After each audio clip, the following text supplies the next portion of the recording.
Hey guys, Jason here. Welcome back to the channel and welcome to the video. Today is the first run of my Axial Ryft kit. If you guys don't know, if you don't know anything about this, I will leave a link to the first video I did of this truck so you kind of have an idea of what I'm running for electronics and servo and all that kind of stuff. But we are here, guys, at my work. So I've been here before. I ran my felony here, and I'm going to give you guys just kind of a view because the reason I bought my Ryft was because of all this. And I would come out, I go in those doors down there, and I would come out and I would see all these rocks. I would see everything that you see, and I would think, man, this would be, you know, fun if I had like a rock racer or a rock bouncer. The funny thing is, I did at the time. I had my bomber, but I never brought it up here. So I finally decided, I bought my Ryft, and I'm here. I'm gonna run it. So what we're gonna do is we are gonna start off, guys, with a 2S. And then we are going to move up to a 3S. I'm running the Gens Ace Adventure Series 2S 100C 5000 milliamp, and I've got the Adventure Series 3S 4300. We're going to start with the 2S, and I'm going to be really honest and upfront with you guys right now. Rock racing, rock bouncing, rock crawling is not my thing. I've always just liked the looks of them, and I built this thing, guys, more around being a trail rig and driving on trails versus actual rock crawling. But you know what? This should be fun. So anyways, let's get the truck out and let's start running.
we broke it.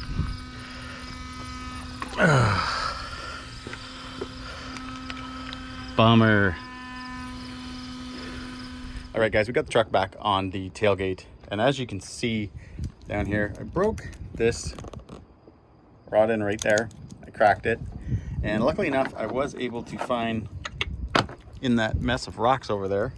So pretty much the only thing, guys, I have to replace is, again, that rod end. I'm gonna look and see what I could find for upgrades and all that kind of stuff, see if I can find something a lot stronger. But besides from that, guys, truck looks great. What I'm gonna do is I'm gonna head home, and if anything comes up, guys, on the truck when I got it back on the bench, I'll make sure to put that in the video. All right, guys, we got the truck home, and I went over it, and for the most part, guys, everything looks good. All my beads are on. I was kind of worried about that. I thought maybe I would see them, you know, maybe one of them would have kicked off. But to be fair, I'm only running 2S, so it's not like there's a ton of power going to the truck. Besides from breaking the rod end, I had an absolute blast.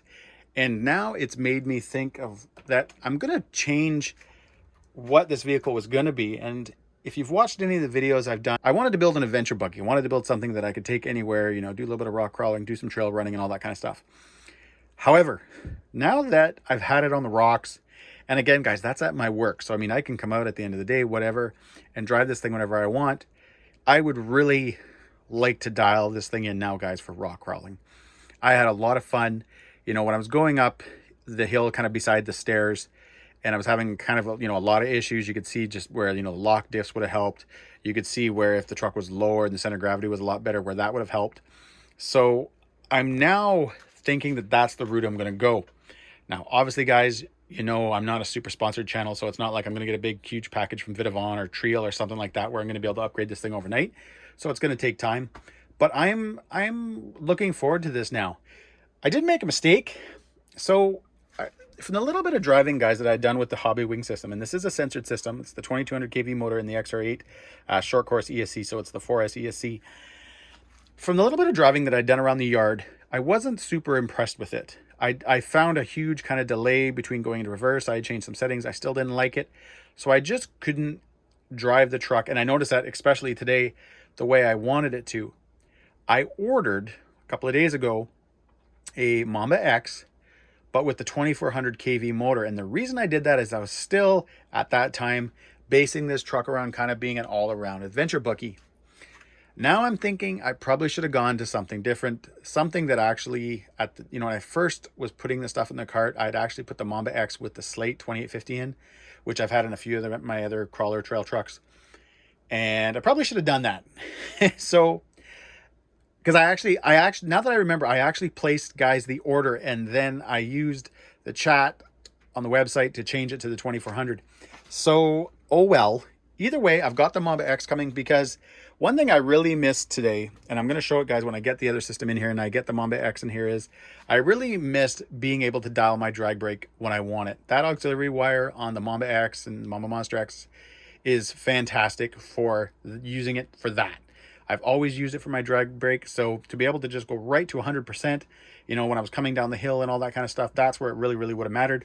This thing, guys, was a lot of fun, and I had a lot of fun today with it. I would have kept running I wanted to run the 3S in it, even though the 2200 kV on 2S for what I was doing today was tons and tons of power. But I did want to get out and try the 3S, as well as, guys, I wanted to get into the trails behind my work. There's tons and tons of trails. There's a pond back there. It's awesome. Anyways, guys, I hope you enjoyed that video. I hope you enjoyed the running footage. Things were a little different. I really wasn't using the GoPro. I just had my iPhone kind of down on a tripod, and it was doing a lot better of a job having closer footage to the actual truck itself. But anyways, guys, as always, if you enjoyed this video, give me a thumbs up. Please subscribe. And yep, there's a couple of pics.